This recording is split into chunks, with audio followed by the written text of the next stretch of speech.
दिन मेरी पैंट भाग गई। एक सुबह टम्मी स्कूल के लिए देर से उठा।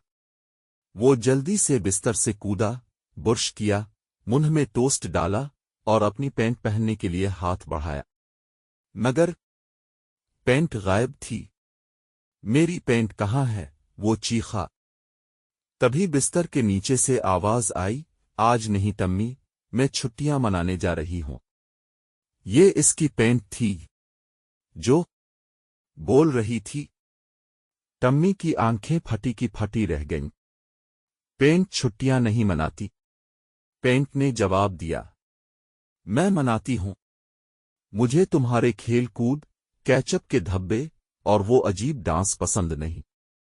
और फिर पैंट ने छोटे सन ग्लासेस पहने और दरवाजे से बाहर निकल गई। टम्मी उसके पीछे दौड़ा, सिर्फ सुपर हीरो वाले अंडरवियर पहने हुए।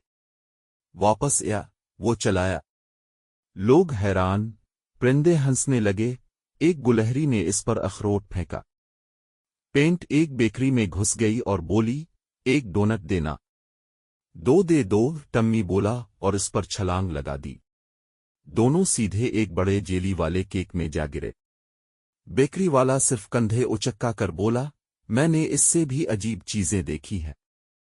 आखिरकार टम्मी और उसकी पैंट में सुलह हो गई। टम्मी कम डांस करेगा और पैंट दोबारा नहीं भागेगी। लेकिन अगले दिन इसकी जुराबें गायब थीं। उन्होंने एक नोट छोड़ा था, हम हवाई जा रहे हैं, हमारा इंतजार न करना। सबक, कभी कभार अपने कपड़ों का शुक्रिया अदा कर लिया करो, क्या पता कब नाराज हो जाए।